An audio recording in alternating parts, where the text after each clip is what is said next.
Welcome to the Heal Podcast for all things related to Lyme disease and other chronic illnesses.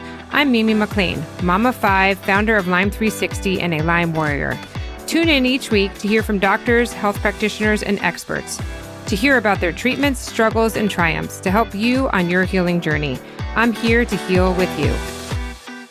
Hi, welcome back to the Heal Podcast from Lyme 360. This is Mimi, and today we have Daisy White, and she's a health advocate and has been dedicated to health her entire life.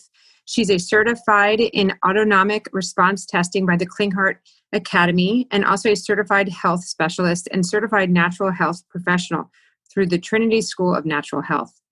Daisy has been on her own health journey and struggling with chronic Lyme and Lyme disease as well. And she has helped many different clients who had no help with their health and is now finding a state of remission. So I'm really excited to hear Daisy and talk about her experience today. Daisy, thank you so much for coming on today. I really appreciate it.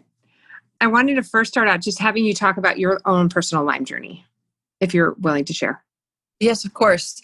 So I sort of had health issues from the age of, in my teens, pretty much on. I did not know for many, many years what I was dealing with. Lyme was not a part of the picture. Back in the 80s, when I was in college, I went to college in Vermont. We had all these alphabet diagnoses, CFS, it was all these weird things. Nobody knew anything other than that. So Lyme was definitely not something that I had on my radar. And I definitely got onto like a path of taking better care of myself, trying to figure out what was wrong with me. When I graduated college in 89, I saw a regular MD that gave me like low doses of an antidepressant, thinking I had CFS, EBV, some sort of thing like that. And it became clearer as I got older and tried to become pregnant that there was a more complex issue. And at the time, I was working with a doctor in LA, and I grew up in Europe, so I had tons of metal in my mouth. And I was seeing a doctor by the name of Dr. Gallitzer, who's a dear friend. And he was helping me as I was getting my mercury amalgams removed. And I have a very, very bad dental catastrophe that happened on this path. But anyway, long story short, he said, well, if I were you, I would go see Dr. Klinghardt because he's great at both those things, your fertility issues and dental. And I was like, well, who's he? And anyway, I did go see him. This was more than 10 years ago, and it was sort of the beginning of a long-standing collaboration, friendship, mentorship. And he said, we took one look at me and he's like, you have Lyme. I was like, what? I don't even know what you're talking about. Like, can we deal with this? Like, I can't, carry a pregnancy in my teeth. So there began, my understanding of really something way deeper, something that I hadn't really put my lens on or my microscope on. And slowly but surely, my journey into my own understanding of my health and mining that journey, and then starting to mine it for other people. Unfortunately, I had over 20 pregnancy losses, happily adopted a beautiful little boy who is now 5. And it was great because with all the tools I had on board, I took care of his birth mom through her pregnancy, and she has cerebral palsy, and was at every doctor's appointment. So it was kind of like caring for one of my clients, doing what I do, but also being my son's birth mom's, advocate in some ways, unintentionally. But and then I was at his birth, we were at his birth, and I breastfed him as an adoptive mom because of just all the things I knew and had learned and, had done, and have also been able to mentor some women through infertility journeys as not just a Lyme journey, but just because I did so much and learned about reproductive immunology, which is a whole category unto itself, and so I'm giving you very, very broad strokes here. No, I know. I have so many things. Okay, I have so many notes and so many questions that came out of it. First of all, I'm so sorry that you went through that with your 20 pregnancies that didn't work out. I can't imagine the pain that went along with that. So I truly am sorry to hear that. But it brought up a really interesting point that I didn't even know about you. And I just was on the Lyme Mind conference last weekend, and it was like, I don't know if you were on it, but there was a whole section about gestational Lyme and how they're now seeing that they're starting to be able to prove it, which before no one would actually believe it. And one of the things was just carrying to term. A lot of the women found out they had Lyme because they couldn't carry to term. And once they figured that out, even if they just gave antibiotics or whatever the course was while they were pregnant, it was able to hold the pregnancy for the rest of the, of the term. So I'm glad you brought up that point, because it definitely is something that people need to talk about and be aware if they keep having repeat. So there was this amazing man that is unfortunately passed away recently in New York, who was a reproductive immunologist. And he didn't specifically work with Lyme patients, but he had all these things that he did, including giving women Neupogen and all kinds of things to help women carry to term who had repeat pregnancy loss. Also, in the beginning of my journey with infertility, I found this guy and another guy in New York who was doing an antibiotic pump for what he believed was chlamydia trachomatis. And he believed that any woman who had repeat pregnancy loss had chlamydia trachomatis. And of course, when I first started working with Dr. Klinghardt, we explored this. I actually sent my menstrual blood to a lab in Greece where they identified that I had sort of a PCR of chlamydia trachomatis. And so we definitely treated that with antibiotics IV. So yes, I mean, obviously there are so many things in terms of chronic infection, persistent infection that can lead to pregnancy loss, Lyme, chlamydia trachomatis. And it's just, I always talk about the Rubik's Cube of each person's case and how do you put it together. And part of what I do is try to bring in all the different pieces and elements of that Rubik's Cube, because one particular practitioner doesn't have the ability to manage that. Now, were you a health advocate before you even got Lyme, or what were you doing before this? Was this a total... You were an actress. I taught a writing class. I wrote a one-woman show about my life, about all the things that I had overcome. I had a very complex childhood, very eclectic and diverse and very neglectful. I think I really loved being an actress because I loved rolling my sleeves up and getting my fingers in the dirt of humanity and humankind.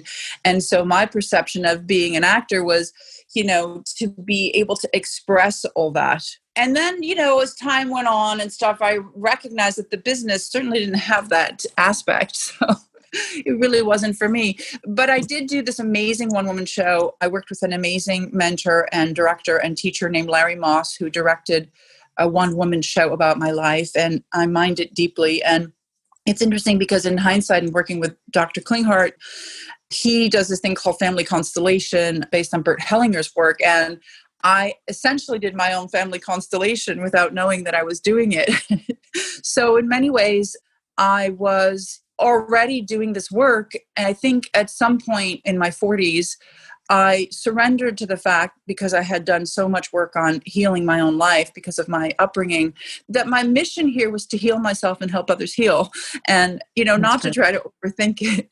And so that changed, my course of care and dedication in the world, which suits me, I feel. No, that's amazing. That's amazing. So would you say you're like at remission covered? Are you back to normal, or you're better than you were before? Because it sounds like you had a lot of health issues growing up. I have a lot of difficulty with that terminology because, I feel that remission is a term that we borrowed from the cancer world.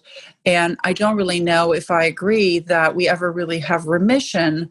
I feel that the paradigm shift for a Lyme patient, and I'm speaking about myself, but I also see it a lot with people that I work with, is different. I have been able to look at my health as an evolving and shifting process throughout my life. And so I don't ever want to be how I was, because how I was didn't include who I've become and all the knowledge that I date in terms of how I manage my health, and who I was at 20 and who I am now at 54. They're completely different. And, my experience of my body then versus my experience of my body today are completely different. So there really is no comparison. And I guess I should say, are you symptom free? Or do you still have aches and pains or brain fog or I don't have brain fog. I never did have brain fog. That was not really one of my symptoms. So not fair to use that as a comparison. I did have severe and chronic pain throughout my body. And sometimes I even limped. I don't have that anymore. I do not have that. Mm-hmm. No. And so, yeah, I mean, I can use certain symptoms, to see as a marker.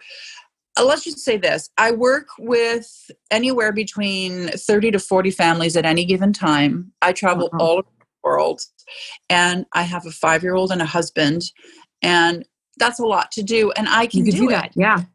That's great. Yeah. That's a sign right there that you're kind of, you're back and better. Yeah, exactly. That's amazing. That's amazing. So can you tell our listeners what a health advocate does? What do you do with each family? Yeah. So, I mean, I coined the phrase for myself that I was a health advocate, but I'm not really even sure if it's an accurate terminology, to be honest with you. I have noticed that many people have cropped up as health advocates now, and I recognize that it's become a thing, and I'm happy about that because we need more people helping. My job is very multitasked. I do many, many different things, and it's different with each family because sometimes families have different needs. I often come in to a case when the person or the family or family members, because sometimes it's more than one family member, have exhausted a lot of their resources in terms of, and I'm not just talking about financial resources, but emotional resources in terms of we have no idea where we are or what we're doing. We're in a dark hallway and we've seen 1,000 people and nobody can give us any information about really what's going on. And that's not entirely always true. Sometimes I come on board when people are newly diagnosed because they've heard that this is what I do and they want to guide themselves in the proper course of direction, which actually is a great thing because then I can cut a lot of, the years out where people are kind of doing. So part of my job is to assess where they're at, assess what they've done, figure out what's working, what's worked, what hasn't, and look at all of their data and see, well, did anybody address this or, and then start working forward. Now, I work with multiple practitioners all throughout the world. And part of my job also is to find the right person that fits that particular case, that particular temperament, that particular set of needs, that family's picture. Could be financial picture, could be, some of their belief systems. I mean, it's a little bit like finding the right fit, but then it's also being the on the ground protocol police. A lot of times it's planning travel, and making sure they get the right care when we're on the go and on the move. Sometimes it's being a counselor to the family members that just don't understand, or helping the family develop context for the patient because nobody understands what they're going through. I mean, I could go on, but what I do is branches in many directions. Sometimes it's shopping for people's food or setting up or finding the right IV care at their home or. Yeah. I mean, I wish I had found you. I remember saying to my husband when I was under my lowest point, just saying, this is crazy that we need to remember when someone's sick that you can't expect them to be making their own doctor's appointments. For me, when I was at my lowest to my husband, I love him to death, but he would be like, we need to find the right doctor. And I'm I don't feel well enough to even sit up to research it, to then go make the phone call. I don't have the answer. If someone were to tell me the doctor I need to call, I'll call them or I'll have them call them. To even make that phone call and make that appointment, there's a lot to do when you don't feel well. Exactly. And oftentimes it's not just calling one doctor. I think I wrote an article for Lyme Nation once about, how most people have 25 doctors and 25 protocols and 10 of them are on their counter and the other 10 they haven't even ordered because they don't really know if they're good for them or not. And they have to vet them, but they're running late to an appointment and they haven't, get an IV, but they don't really even have their clothes on. It's part of what I also, I like to say to people okay, so you have 25 chefs in your kitchen. You don't know who the executive chef is. You've got 20 of them being the executive chef. My job is to be the sous chef and to tell you which one is the executive chef or appoint an executive chef and then tell you when guest chefs can come in because this is a mess, and they're not actually accomplishing anything.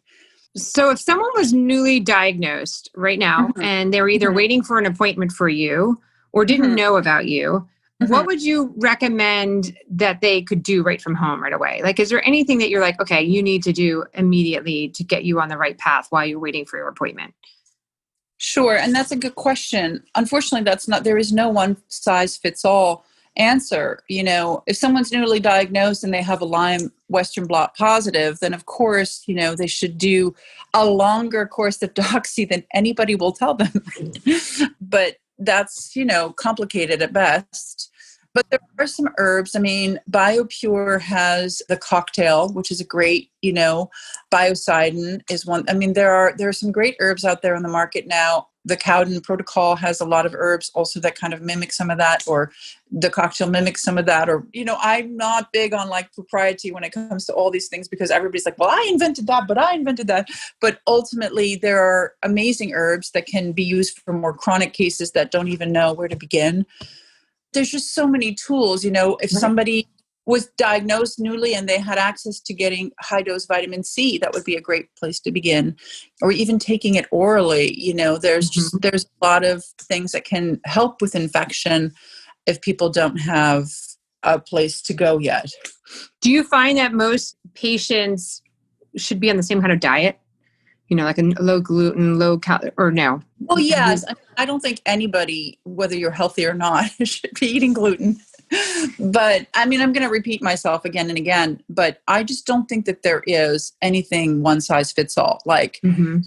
some people have a tendency towards elevated A1C, because that's just that's one of their genetic predispositions. And some people, have low A1C. So, they do really well with smoothies and fruit. And, it's just not everybody's the same, number one. And not everybody, it's funny. You see Lyme patients that are like super, super thin, and that Lyme has impacted them in a particular way. And then you see Lyme patients more like myself that wrestle with their weight, and that's something that they have to manage. That is one thing that hasn't disappeared for me post, my Lyme journey. I used to be a really thin person, and now I manage, it's more difficult for me to manage my weight. So it affects and impacts different people's bodies, and so I never say there's one specific diet. And I don't also feel that like super restrictive diets are always good for people. Anyway, yeah. I Yeah. noticed that you have your certification in autonomic response testing from the Klinghardt Academy. Can you talk a little bit about that? Yes. I've heard a bunch about that. Do you actually practice that and do that for patients? I am able to test people in autonomic response. Yes, I am certified by what was originally Klinghardt Academy, which is now Klinghardt Institute. And it's an amazing tool. Dr. Klinghardt invented autonomic response testing, and there is applied kinesiology, and people use that much more ubiquitously. Nutrition response testing is much more pervasive and everywhere, but autonomic response testing uses, in fact, I happen to have one of these in front of me. So it uses this signal enhancer, which is light refraction, and it uses testing into the body and how it refracts light. And how it refracts light helps us understand what's working or not working within the body. And so it's a very difficult and sophisticated form of testing that Dr. Klinghardt teaches still. And it's amazing. It's an amazing tool, especially for people who have complex cases. It helps us dig deeper and look at what's missing or what's not being looked at. And I do, when I'm working with clients that are either working with, traditional MDs that don't necessarily have an understanding of muscle testing and are more open. Like I work with Dr. Lyman in LA a lot, who's a wonderful open-minded MD, obviously who's functional, but she's very open. She's very open to muscle testing, and some MDs are. And so if somebody has like a babesia case and Dr. Lehman will prescribe, say, well, these are the 4 things that could work, I can test which one could work best. And because each body is not always going to respond to the same treatment. And so what's great about that is that it kind of refines the things for, the treatment course for people. And it also, I think, it helps clients, patients. I like to call them clients because I'm not medically licensed, and it's better for me to call them clients. They get a compass of sorts for themselves. And one of the things that I find really true for Lyme patients or chronic illness patients is that they have lost their own internal compass because they've had so many people tell them what's wrong with them. And they develop a relationship to trusting their own inner compass again, because there's an outer compass that's letting them know that what they feel is accurate. That's great. What would you attribute? I know you can't attribute it one thing, but if you were to do top 3 or 5 things that kind of got you back to normal or better. Feeling Yeah, better. that's always such a tough question because, it's the what's the one thing question. It's not, right? Because we're always doing multiple things. I always say to somebody like, well, like when I was already gung-ho on Monday morning, I did these 5 things. I started actually taking my peptides. I actually started eating well. Which one was it? Or was it all of it?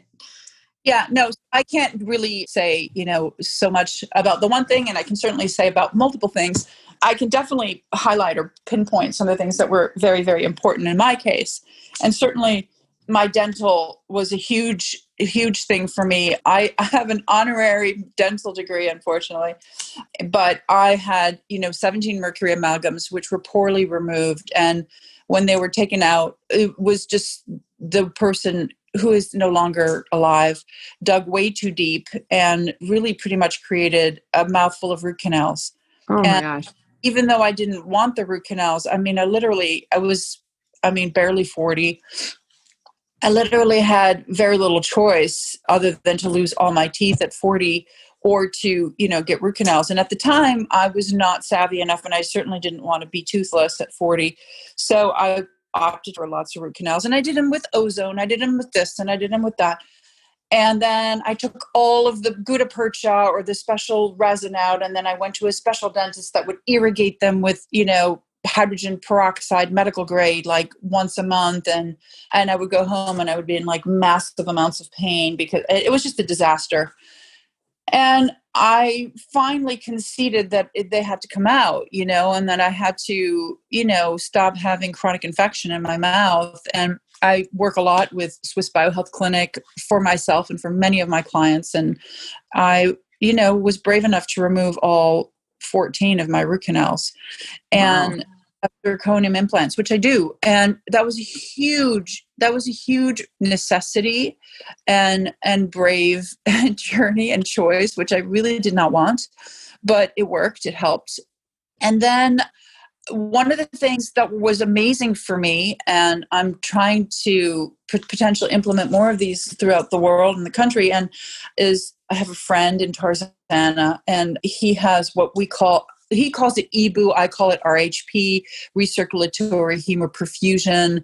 It's ozone dialysis, and he's patented now a machine that is able to be used more everywhere, And so the thing is it's amazing because it's like a third or more of your blood volume within an hour sitting of ozone. And I did about 12 of those at a juncture in my health where I really was struggling. And I can't tell you how that shifted things for me. And it's not for everyone. It's definitely not for the newly diagnosed person because it's intense. And especially if you don't have any experience with ozone, it's like, whoa, you're in one arm, out the other, and it's like dark and bright cherry red, but it's an amazing treatment. And it was really, really hugely helpful for me. Parasite treatment was hugely helpful for me. My journey began in Africa when I first got sick and I had very bad dysentery. I see when I work with clients that many, many people have a parasite instigation that they don't think is part of the thing that they're managing. They were in India, they were in Africa, and so they don't always look at that as the beginning of the journey of then weakening their immune system and then, Lyme sort of setting up residence. But for me, that was definitely true. And I guess in some ways what I'm describing is what it is that I do. So when I look at all these different things, like for example, if somebody were to come to me and I, hear all the things I'm describing to you, I'd be like, okay, well, we're going to have to go to Switzerland. We're going to have to do this. Or if they can't afford that, then I'll have to find another way to make that happen. And, I guess in some ways I would recoin my title as sort of like your ultimate best health midwife, how to kind of birth everyone's greatest health. Kind of like an event planner for your body. For the best body, for the best party. It's a party in my body. You're making it have the best party. We're planning the best, and then you're going to coordinate everybody and get that going. Okay, well, that's interesting. Although I'm going to do muscle testing during the party too. Yeah. No, that's great. Now, how would someone find you if they want to work with you? Because I definitely get people calling and being like, where do I start? And unfortunately, a lot of people don't have the financial resources, unfortunately. And a lot of it's not covered. So, I always say to people, they're like, I don't have the money, but what do I do? Really sad to me. And I have done pro bono work, and I do pro bono work. And I think it's important for all of us to do that. Is that even if I were to take on your case and manage your case, pro bono, and this is not an advertisement for pro bono work. No, but you're making a point that even if you are free, the process is not free. Resources are not. Yes, exactly. I mean? And I don't know what we would potentially do for someone who had zero. I have a fantasy that someday, I'll have some sort of donation from God where I'm allowed to manage 20 cases per year, and there's unlimited funds for each of them. Right. It's just sad that none of this is covered by insurance. Even the basics of a vitamin C drip, that can be huge beneficial. How is that? Or even the antibiotics, like you said, I had to pump antibiotics in from a doctor in New York City. It was costing me $1,500 a week in antibiotics. I know. Unfortunately, that conversation is very arduous, and we have lots to say about it. And exactly. It's a whole other one. It's a whole other conversation. Documentary. And if you're, a documented Lyme patient, your insurance company will be even harder on you. And all these things are true. And part of this conversation in this political health climate today is a valuable conversation, because how do people carve out health for themselves in the world that we live in today? And if our belief system is that it should all be taken care of, we're not going to get well. And ultimately, it's about personal responsibility and what do we want for our own bodies and our own health and for our families. And, a lot of my job is education, teaching people about things they've never heard of, teaching people about what worked for me, or teaching people about what worked for other people, and also teaching people about what's available and what might suit them. And so it's, support education, getting to the place. And we have to educate ourselves. We all have to educate ourselves. There's so many things that are being said. Some of them are true, some of them are not true. And we have to find our way. It's true. So do you have a website or something that someone could reach out to? I do. It's just daisywhite.com. My Instagram is at Ann April Daisy. My name is April Daisy White. So Ann April Daisy. And you can find my website on my Instagram. And I've never advertised, unfortunately. That's not been my thing. I just really made a point of being of service to people who need help in this community. And I just keep serving. So that's how I found you, through word of mouth. I've had some of your patients say, oh, you need to talk to Daisy. And so I was like, oh my gosh, I kept hearing your name. And I was like, I got to find you. And that's when I Googled you and found you. Yeah. So thank you. This has been amazing. I really appreciate it. I know we could talk for hours and hours about this, because I could really dig in there and really find out what's going on. Because I don't think people have realized there is health advocates out there to help you, that you don't have to do this alone. Especially if you have the resources, because it is daunting. And in my case, where here I was sick, my husband's trying to keep the pieces together with my 5 kids and also make income, then it leaves me kind of hanging, and so it maybe if I had found you 5 years ago, it wouldn't have been 5 years of. You bring up a really important point. I have this lovely mother-daughter that I work with on the East Coast that are amazing, wonderful people. And their relationship as mother-daughter was highly negatively impacted by the Lyme journey and the mother becoming the advocate. And when I came in to be the advocate, they changed their relationship back to mother-daughter. And I actually was able to do the work and take care of the situation in a way that made the family find their health again as a family. So that's an important point. And I love to be able to make an impact in that way. That's great. Thank you so much for all that you do. It's really amazing. And I wish you the best. And I thank you so much for your time. Thank you so much. Have a lovely day. If you would like to learn more about Daisy White, check out our website at lyme360.com. We have our transcript notes there from each podcast episode. And please subscribe to our podcast and also subscribe to our newsletter. We send out each week a newsletter with the transcript and who's on the podcast. Thanks again. Take care.